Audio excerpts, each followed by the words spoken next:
Bienvenue au rendez-vous tech d'Audiophile du vendredi 1er décembre 2023. Comme à toutes les semaines, je profite de ce moment pour vous partager les actualités technologiques et parfois scientifiques que j'ai vues passer depuis notre dernier rendez-vous. J'espère que vous avez eu une belle semaine. Moi, de mon côté, qu'est-ce que j'ai fait? J'ai découvert une application, on va en parler la semaine prochaine.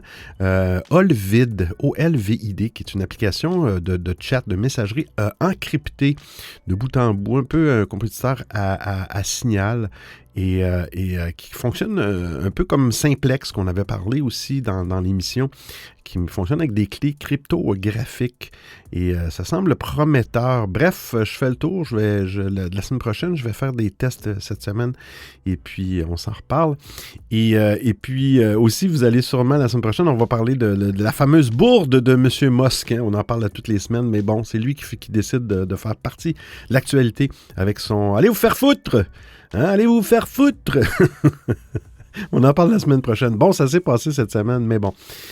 Comme vous le savez, je dois me limiter quand même à une quinzaine, à peu près 15, c'est toujours 15 actualités pendant l'émission, donc j'ai pas le choix, il y a des choses qu'il faut que je garde pour la semaine d'après. Mais souvent, il y a du dénouement dans ces actualités technologiques-là. Puis c'est intéressant des fois de voir comment ça évolue. Toujours intéressant de voir comment M. Musk va s'en sortir. Et on commence ça tout de suite avec la première actualité. Bon épisode!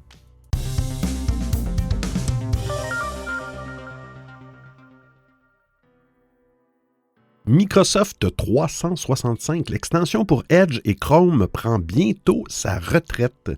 On ne s'y attendait pas. Microsoft va bientôt mettre fin au support de l'extension Microsoft 365 ou Office 365 pour navigateurs. Aussi bien Edge que Google Chrome seront concernés. Une page de support de Microsoft révèle que les mises à jour pour les deux extensions prendront fin le 15 janvier 2024. Après cette date, l'extension présentera des vulnérabilités. Concrètement, cette extension agit comme une série de raccourcis bien pratiques pour accéder aux applications bureautiques de Microsoft 365. Avec une icône directement dans les extensions du navigateur, c'est d'autant plus facile. L'extension avait été lancée pour la première fois sous le nom de Office Online pour le navigateur Edge en 2016. Le support de Chrome était arrivé un peu plus tard. La fermeture constitue une décision surprenante, étant donné que l'extension était plutôt populaire. Elle compte pas moins de 6 millions de téléchargements sur Chrome et plus de 4 millions sur Edge. La page d'assistance indique qu'après le 15 janvier, l'extension ne recevra plus de mise à jour de sécurité, de fonctionnalités, de correction de bugs ou d'assistance technique. Elle ne sera également plus téléchargeable puisqu'elle sera supprimée des boutiques en ligne Microsoft Edge et Google Chrome. Les raisons de cette décision s'expliquent assez facilement. Microsoft se rend bien compte que sa stratégie de vous harceler toujours plus pour vous empêcher d'utiliser Google Chrome ne marche pas pour maintenir les utilisateurs sur Edge. Ainsi, l'entreprise fait de Microsoft 365 une exclusivité de Edge au détriment de Chrome. En effet, les utilisateurs du navigateur de Microsoft pourront désormais accéder aux applications de bureautique via la grande barre latérale du navigateur. Ce dernier sera plus attirant, d'autant plus que Microsoft 365 Copilot va bouleverser Word, Excel, PowerPoint et Outlook. Néanmoins, on sera surpris par la rapidité de cette décision, car en août, Microsoft annonçait que ses extensions avaient eu droit à un relooking, une refonte. La firme conseille maintenant de désinstaller l'extension d'ici le 15 janvier. Si vous utilisez la version Microsoft Edge de l'extension, voici comment la supprimer. Vous sélectionnez l'icône de l'extension du navigateur Microsoft 365 à côté de la barre d'adresse dans votre navigateur et faites un clic droit sur Supprimer de Edge. Sinon, allez dans Gérer les extensions pour supprimer l'extension simplement. La procédure est exactement la même sur le navigateur Chrome. Un signe de plus que les deux navigateurs se ressemblent énormément.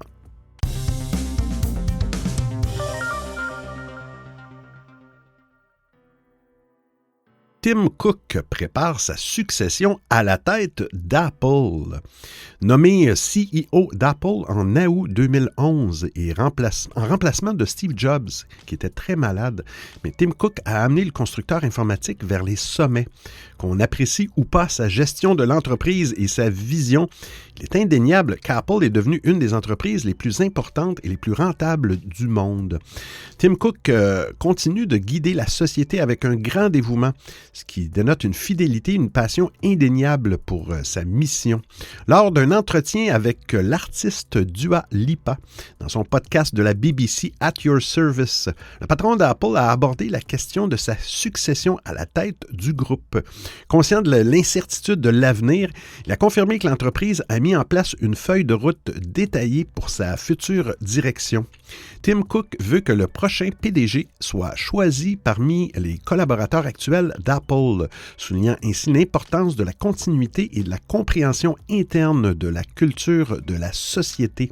En 2021, il avait mentionné qu'il quitterait probablement Apple dans les 10 prochaines années. Et aujourd'hui, il confirme que la société travaille activement sur plusieurs plans de succession. Je cite, « Je souhaite vraiment que la personne vienne de l'intérieur d'Apple », a-t-il affirmé. Et donc, mon rôle est de m'assurer qu'il y ait plusieurs candidats parmi lesquels le conseil d'administration pourra choisir. Évidemment, pas question de donner de nom. Le dirigeant a gardé le secret, précisant tout de même qu'il préparait plusieurs candidats pour le poste. Incapable de s'imaginer une vie en dehors de l'entreprise, Tim Cook démontre un attachement profond et très personnel à la marque et à sa mission. Cependant, sur la question de la durée de son mandat, il reste évasif, refusant de s'engager sur une date précise. Il laisse ouverte la question de son départ, tout en affirmant qu'il restera en place encore un moment.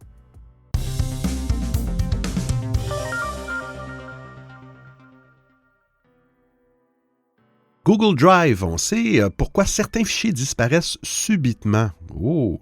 Depuis plusieurs semaines, la panique règne au sein des utilisateurs de Google Drive. Et pour cause, difficile d'imaginer pire que ce qui se passe actuellement chez certains malchanceux. Ils sont nombreux, en effet, à rapporter que plusieurs mois de données ont tout bonnement disparu sans laisser de traces. Aucune manipulation de leur part ne pourrait expliquer ce phénomène. Pire encore, la gravité de la situation est variable. Certains indiquent avoir perdu 2 ou 3 mois, tandis que d'autres ont dû dire adieu à 2 ans de fichiers. Google avait alors affirmé enquêter sur le problème, mais n'avait pas donné de nouvelles depuis plusieurs jours. Finalement, la firme a publié un message ce lundi 27 novembre sur son propre forum de support afin de dévoiler les avancées des travaux. Malheureusement, toujours pas de solution définitive à l'horizon, mais l'enquête progresse puisqu'un coupable a été trouvé. Il semblerait que le bug soit causé par la version de bureau desktop de Google Drive. Sans donner réellement de précision, Google affirme donc concentrer désormais ses efforts sur l'application desktop. Il faudra attendre encore un peu avant d'avoir droit à un correctif, mais en attendant, la firme a tout de même fourni quelques conseils pour éviter le pire. Plus précisément, 2 manipulations sont à éviter à tout prix.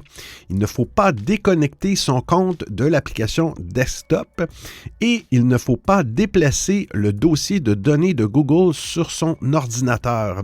Alors voici où se trouve ce dossier. Sur Windows, c'est dans le chemin, l'emplacement C-User, nom d'utilisateur App Data Roaming, App Data Local, Google Drive FS. C'est quand même loin. Sur Mac, Library, application support, Google Drive FS. Enfin, Google conseille de générer une copie de tous ces fichiers stockés sur Drive afin de les mettre en lieu sûr sur un disque dur.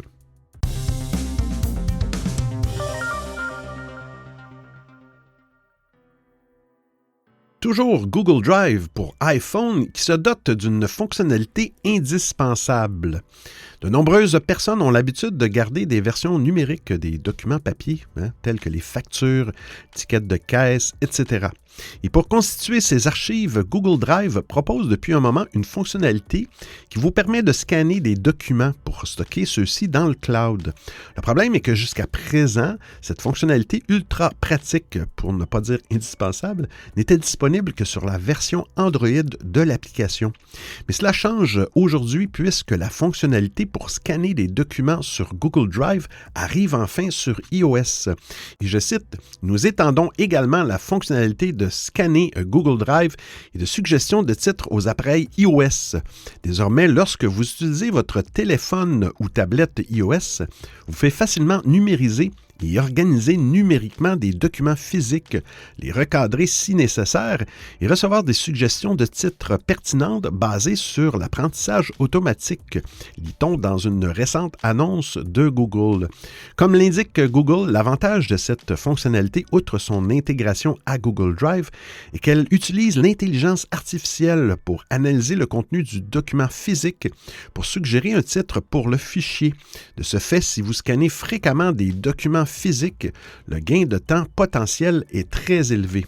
En plus d'avoir enfin lancé son scanner de documents sur iPhone, Google a aussi amélioré la version sur Android. Pour aider les utilisateurs à scanner des documents plus vite, Google Drive propose une fonctionnalité de capture automatique. Outre cela, l'interface a été améliorée pour permettre aux utilisateurs d'obtenir une meilleure qualité de scan et la fonctionnalité est aussi plus facilement accessible au sein de Google Drive. Ces mises à jour de Google Drive sont disponibles aussi bien pour les entreprises que pour les comptes Google Drive personnels. Pour profiter du scanner de documents de Google Drive sur iPhone, il faut utiliser la version la plus récente de l'application. Attention, la version 4.2023.46227 ou plus récent.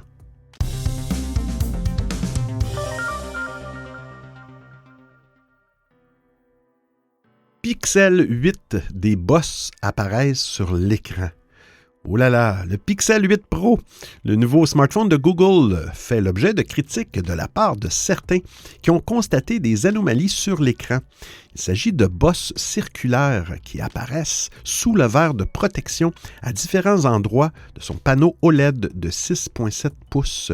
Ces bosses semblent être causées par la pression de certains composants internes de l'appareil sur la couche inférieure de l'écran qui est souple et fragile. Elles sont visibles avec une certaine régularité sur le bord supérieur de l'écran, de part et d'autre de la caméra frontale, ainsi que sur les bords latéraux près du périmètre. Plusieurs photos ont été partagées sur un forum communautaire par des propriétaires mécontents. Il y a des photos dans l'article. Face aux plaintes de nombreux clients, Google a réagi en publiant une déclaration officielle le 22 novembre. Le géant du web reconnaît que, je cite, « certains utilisateurs peuvent voir des impressions de composants de l'appareil qui ressemblent à de petites bosses lorsque l'écran est éteint, inactif et dans des conditions d'éclairage spécifiques. » Mais la firme de Mountain View affirme qu'il n'y a aucun impact fonctionnel sur les performances ou la durabilité du Pixel 8, ce qui confirme certains témoignages actuels. Google, qui avait déjà proposé par le passé des programmes de réparation étendus pour son Pixel 4 XL et son 5A, se veut donc rassurant. Malgré les assurances de Google, je comprends, les propriétaires de Pixel 8 restent inquiets et insatisfaits. Ils craignent que les bosses s'aggravent avec le temps et endommagent l'écran à juste titre. Ils déplorent aussi le manque de qualité du Pixel 8 Pro qui coûte tout de même 899 €. Certains ont demandé un remplacement à Google. Ils ont reçu des appareils avec le même défaut. D'autres ont réclamé une extension de garantie au cas où le problème s'empirerait. Pour l'instant, Google n'a pas annoncé de mesures spécifiques pour résoudre le souci. Il faudra donc s'en contenter.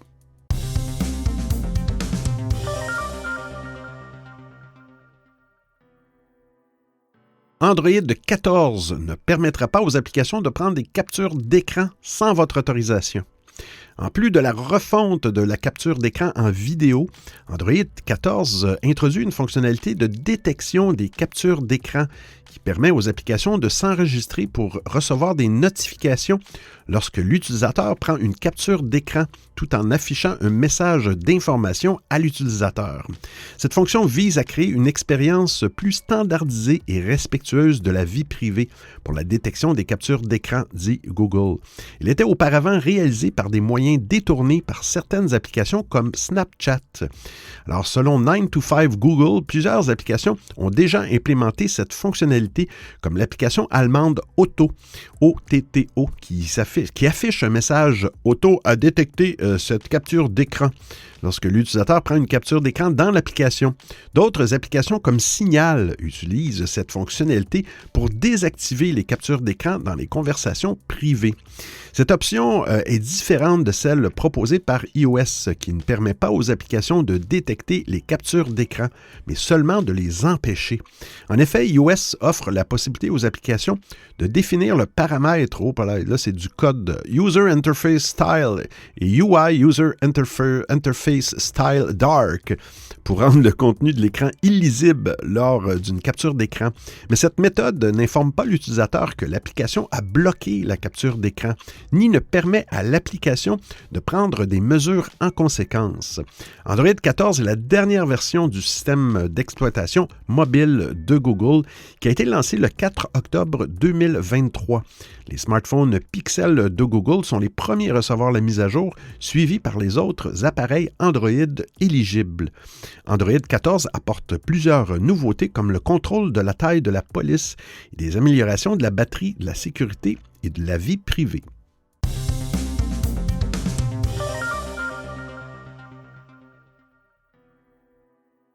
Facebook et Instagram, leur abonnement payant est illégal et contesté en justice.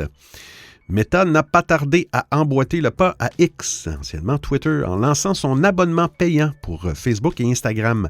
La société compte renflouer ses caisses qui en ont bien besoin, alors que la sauce métaverse ne prend vraiment pas, malgré la qualité du récent MetaQuest 3. Sauf que l'organisation Noib, N-O-Y-B, ne voit pas cette décision d'un bon œil. Une plainte a été déposée ce 28 novembre. Voici ce que l'on sait. Noib est une organisation qui milite pour la protection de la vie privée, alors que l'abonnement payant de Facebook et Instagram a été récemment lancé pour 12,99 € par mois, sans quoi Meta exploite vos données privées à des fins publicitaires. Une plainte a été déposée. L'organisation estime qu'en Europe, donc en France, cet abonnement est illégal. C'est auprès du gendarme des données personnelles en Autriche que la plainte a été déposée. Et Noib a des arguments. En juillet dernier, Meta a été condamné par la Cour de justice européenne. L'entreprise doit demander l'autorisation aux utilisateurs pour exploiter leurs données privées à des fins publicitaires. La société a donc mis en place ce système d'abonnement payant, sauf que la loi précise que les internautes doivent avoir le choix d'être pistés ou non. Ce qui n'est pas le cas puisque, exigeant un paiement, l'utilisateur se retrouve bloqué et ne peut pas vraiment choisir sans passer à la caisse. Selon Noib, 99% d'utilisateurs ne veulent pas payer pour éviter que leurs données ne soient utilisées. L'organisation juge aussi que le prix est trop élevé. En lançant ce procès, Noib cherche à ce que Meta soit condamné pour éviter que d'autres entreprises copient ce modèle d'abonnement payant. Noib n'est pas n'importe quelle organisation. Spécialisée dans la violation de la vie privée, elle a fait condamner lourdement ou épingler plusieurs grosses sociétés. Petit historique, Grindr, l'application a reçu une amende de 5,8 millions d'euros. Google Analytics, une amende de 2 millions d'euros. La Fnac, C-Logger et MyFitnessPal, ces applications ont été accusées de collecter les données personnelles des utilisateurs sans consentement.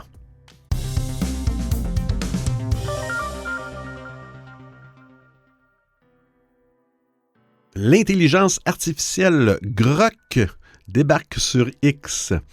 Elon Musk est aussi dans la course à l'intelligence artificielle générative. Et début novembre, celui-ci a annoncé le premier modèle de son projet XAI, baptisé Grok, G-R-O-K. À l'instar des IA comme Bard, ChatGPT ou Mistral, Grok est un chatbot qui peut être utilisé comme un assistant. Précédemment, Musk avait indiqué que Grok serait intégré à la version payante du réseau social X, anciennement Twitter. Et aujourd'hui, on sait quand cet assistant basé sur l'intelligence artificielle générative sera disponible. En réaction à une publication, Musk a écrit, et je cite, « Grok devrait être disponible pour tous les abonnés X Premium Plus la semaine prochaine. » Malheureusement, cette nouvelle IA ne sera donc pas accessible à tous les utilisateurs payants de X. Pour rappel, le réseau social propose un abonnement basique à 3 € par mois sur le web, un abonnement premium à 8 € par mois et un abonnement premium plus à 16 € par mois. Selon Elon Musk, il faudra prendre l'abonnement X le plus cher pour profiter de l'intelligence artificielle Grok à partir de la semaine prochaine. Pour rappel, c'est aussi le seul abonnement X qui permet de ne voir aucune publicité. En tout cas, il semble clair aujourd'hui que cette IA fera partie des arguments d'Elon Musk pour pousser les utilisateurs à prendre un abonnement payant sur la plateforme, à un moment où X a encore du mal à convaincre les annonceurs. Actuellement, Grok n'est encore disponible que sur invitation.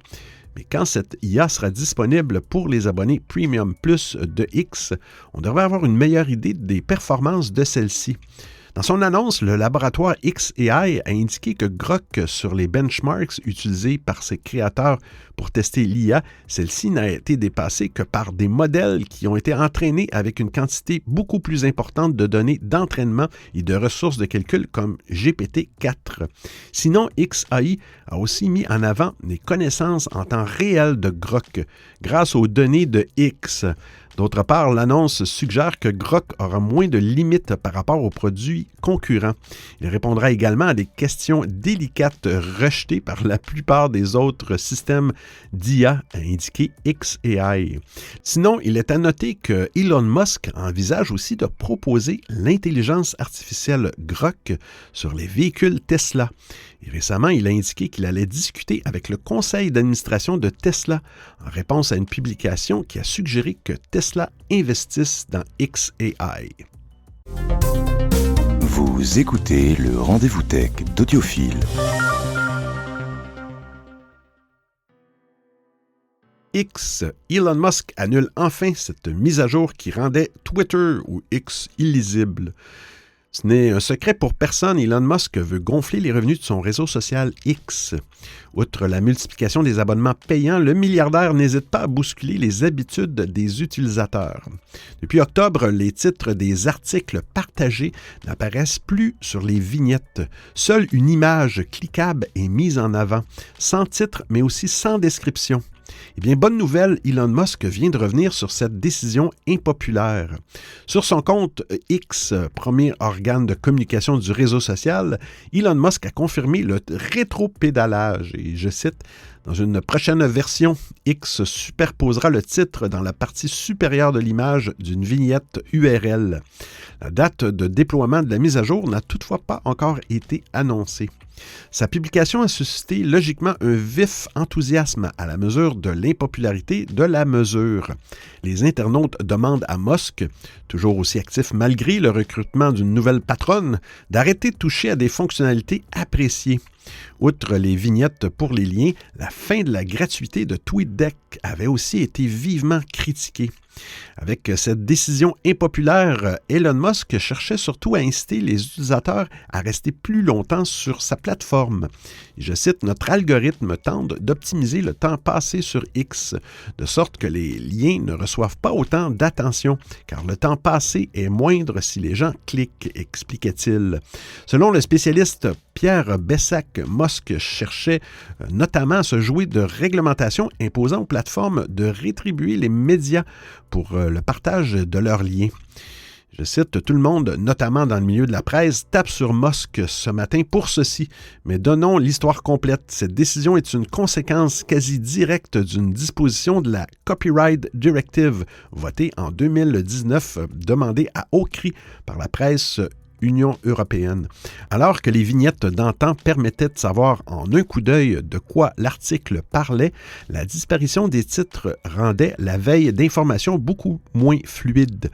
Pour les médias et les journalistes, la mise en avant des contenus était en outre pénalisée par les nouvelles vignettes dépouillées. L'abandon de cette mise à jour controversée est donc une très bonne nouvelle.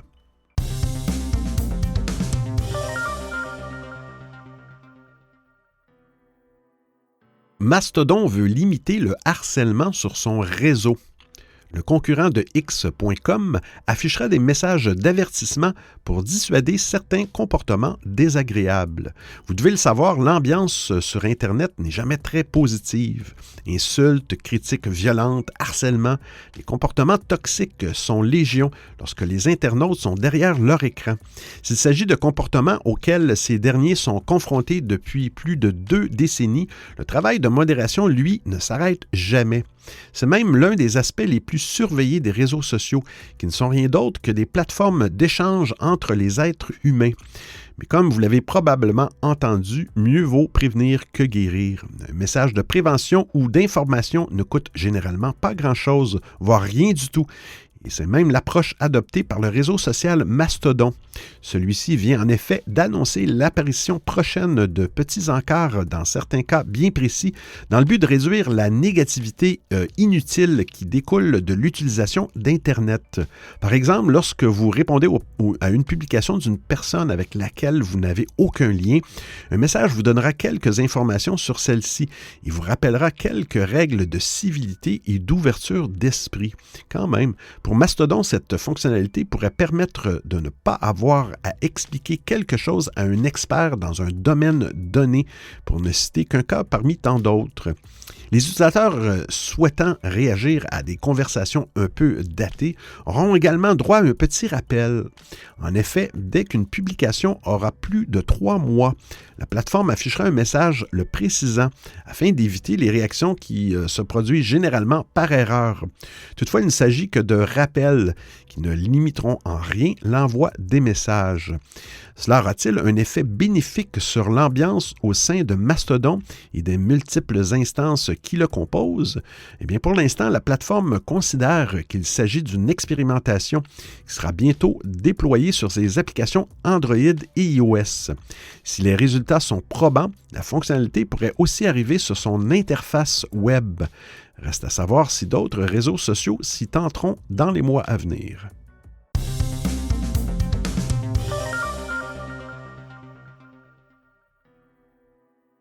Proton Drive débarque enfin sur Mac OS. Déjà disponible sur iOS et Android, le service de stockage cloud chiffré Made in Proton est arrivé en version Windows cet été. Il permet désormais aux utilisateurs Apple de bénéficier à leur tour d'un accès sécurisé et chiffré à leur stockage cloud Proton Drive directement depuis leur appareil sous Mac OS. Sans grande surprise, Proton Drive pour Mac OS reprend la formule déjà étraînée sur les autres supports. Il vise donc à permettre aux utilisateurs de synchroniser leurs données entre leurs appareils et un compte Proton Drive, le tout bien sûr avec la confidentialité et la sécurité inhérentes aux produits du groupe suisse. Évidemment, toutes les modifications apportées aux fichiers sur Proton Drive seront automatiquement répercutées sur l'ensemble des autres appareils sur lesquels Proton Drive est installé.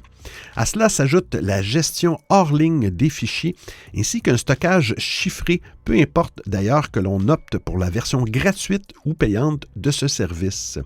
Et je cite, « Le lancement de Proton Drive pour macOS démontre notre volonté de vouloir fournir un stockage cloud sécurisé et privé accessible à tous sur toutes les principales plateformes.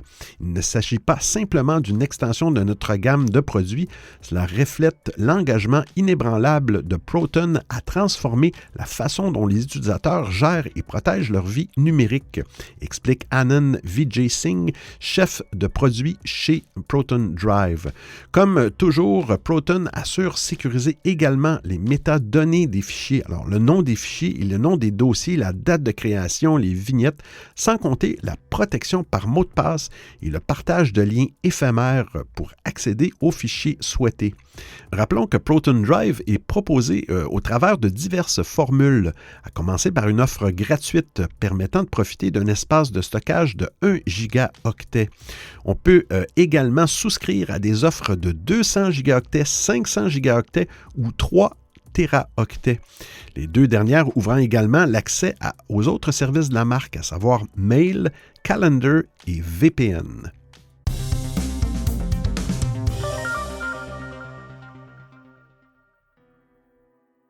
Tesla impose des frais pour éviter la congestion dans les superchargeurs. Alors, ne traînez pas aux superchargeurs, cela pourrait vous coûter cher.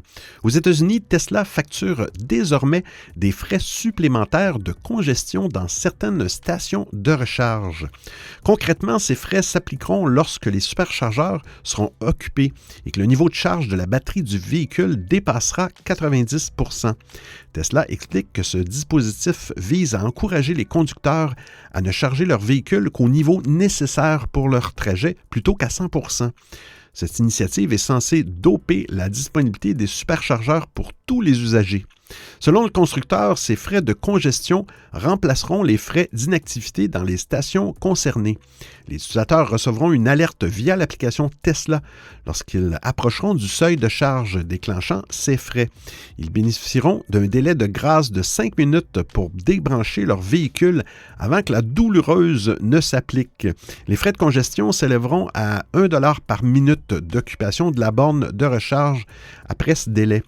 Rappelons que les batteries des véhicules électriques chargent plus lentement dans leur dernière phase, entre 80 et 100 %. Limiter la charge à un niveau inférieur comme 80 % est souvent recommandé pour maximiser la santé et la longévité de la batterie. Cette pratique est même parfois suggérée par l'application Tesla elle-même. Cette nouvelle mesure s'inscrit dans une série d'initiatives prises par Tesla pour gérer la capacité de ses superchargeurs. L'entreprise avait déjà instauré des frais pour les véhicules restant connectés après avoir terminé leur charge. Avec ces frais de congestion, l'entreprise espère réduire les temps d'attente qui peuvent parfois être longs. Tesla précise néanmoins que ces frais ne s'appliqueront qu'à certaines stations. Il s'agit peut-être de tester le dispositif avant de l'étendre à l'ensemble des superchargeurs, à moins que le groupe n'ait l'intention de le réserver aux stations les plus populaires. Tesla entrevoit même un futur où les véhicules pourraient se déplacer eux-mêmes une fois entièrement chargés, ce qui améliorera encore davantage l'efficacité du réseau et l'expérience client.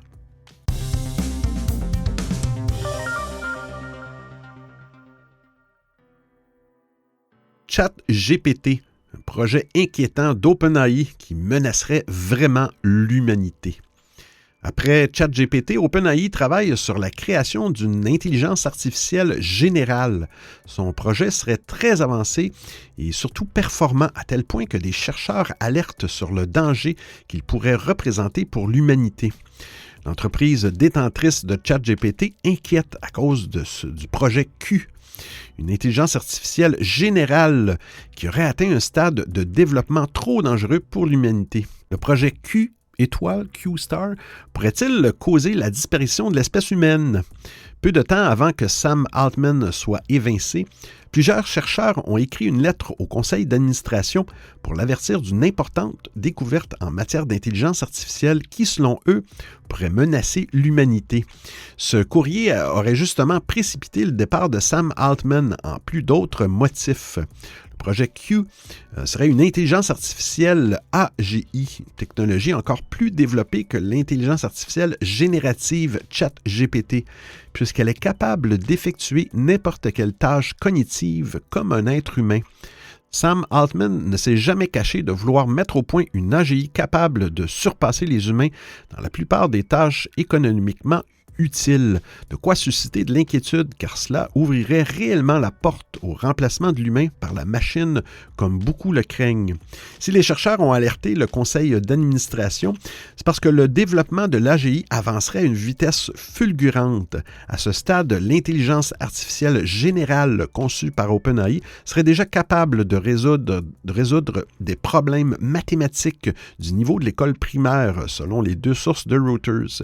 Visiblement, le bouleversement du marché de l'emploi par l'AGI n'est pas la seule crainte. D'après eux, un groupe, et je cite, étudie les moyens d'optimiser les modèles d'IA existants afin d'améliorer leur raisonnement et à terme d'effectuer des travaux scientifiques. L'intelligence artificielle pourrait donc atteindre, voire dépasser les capacités de l'être humain sur le plan de la recherche. Lors du sommet de l'APEC à San Francisco, quelques jours avant son éviction, Sam Altman attestait lui-même des progrès fulgurants de Projet Q. Bien sûr, il faudra sûrement beaucoup de temps avant que ce dernier soit au point.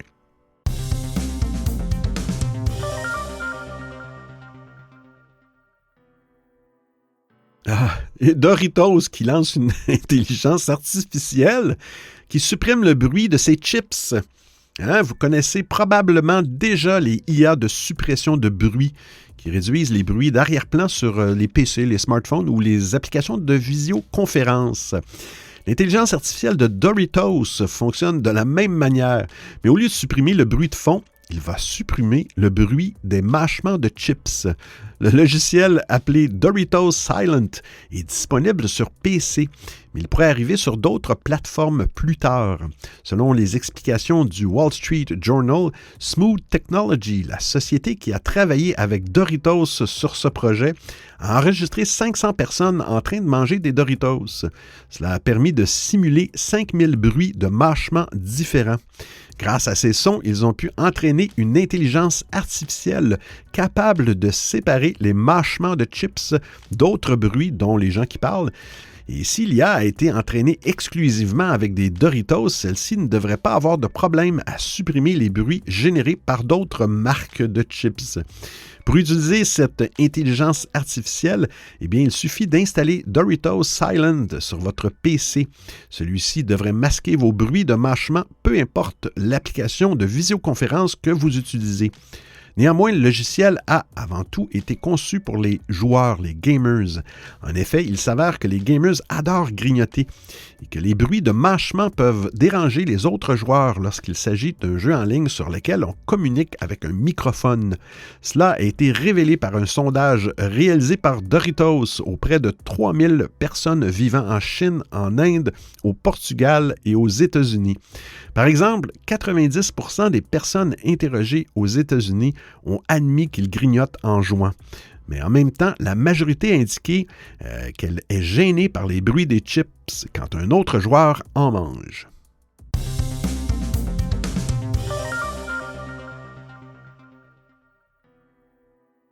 La trousse à outils perdue par les astronautes est visible avec des jumelles.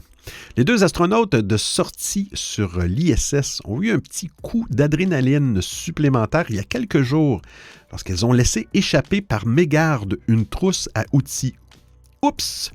C'est ce qu'ont dû penser Jasmine Mockbelly et Laurel O'Hara lors de leur sortie extravéhiculaire réalisée le 1er novembre. Alors qu'elles sont en train de réparer un panneau solaire de l'ISS, la trousse qui contient les outils nécessaires à la mission leur échappe malencontreusement des mains. C'est certainement avec une pointe d'angoisse qu'elles ont dû la regarder s'éloigner dans l'espace, car l'objet si utile jusqu'alors s'est brusquement transformé en un projectile représentant une menace potentielle pour la Station spatiale internationale. Quelques calculs de trajectoire ont cependant permis d'écarter rapidement tout risque de collision avec la trousse à outils qui, au passage, a été catalogué comme un nouvel objet artificiel en orbite et référencé avec le numéro 58229/1998-067-WC. Les deux astronautes ont donc pu dormir tranquilles. Ce n'est pas la première fois et certainement pas la dernière que des outils sont ainsi perdus dans l'espace lors d'une sortie extravéhiculaire. Fort heureusement, ce type d'incident n'a jusqu'à présent causé aucun dommage ni mis en péril la vie des astronautes. La trousse à outils voyage donc seule désormais et d'ailleurs visible depuis le sol, à condition d'être munie d'un petit télescope ou de bonnes jumelles. Elle se déplace presque à la même vitesse que la station internationale, sur la même route, mais devance la station d'une petite minute sous la forme d'un minuscule point brillant. Vous allez voir dans l'article, il y a une petite vidéo YouTube, c'est intéressant. Elle devrait rester visible quelques mois avant de finir sa course dans l'atmosphère et de se désintégrer. Alors j'espère que vous appréciez le format et le contenu de l'émission. Si vous avez des suggestions d'actualité, des commentaires, vous voulez m'envoyer un message audio ou simplement me payer un café, eh bien c'est très simple. Vous trouverez tous les liens sur www.audiophile.com. Il y a même une section nommée Docu, le rendez-vous tech d'Audiophile intégral avec l'ensemble des références web ou liens URL. Et je vous remercie de m'avoir prêté vos oreilles pendant l'écoute de cet épisode. Et c'est terminé pour aujourd'hui. Je tiens à souligner, à remercier une auditrice, Mélodie Mélo, qui m'a laissé un petit message, un petit commentaire sur YouTube. Très gentil, très apprécié. Ne vous gênez pas. Bon, vous allez voir sur mon site, il y a Payez-moi un café, mais c'est pas nécessaire. Juste me faire un petit coucou, me dire « Ah, c'est cool ton émission », puis tout ça. Moi, je fais pas ça pour les sous, je fais ça pour le plaisir, pour mon plaisir. Et quand je sais que quelqu'un écoute l'émission, ben ça me booste. Hein? Je reste de bonne humeur. Et bientôt, la saison 4 va commencer. Hein? On termine la fin de l'année, quelques épisodes. La saison 4 va commencer bientôt.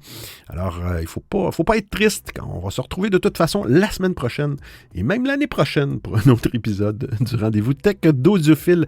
D'ici là, portez-vous bien. Ciao, ciao tout le monde!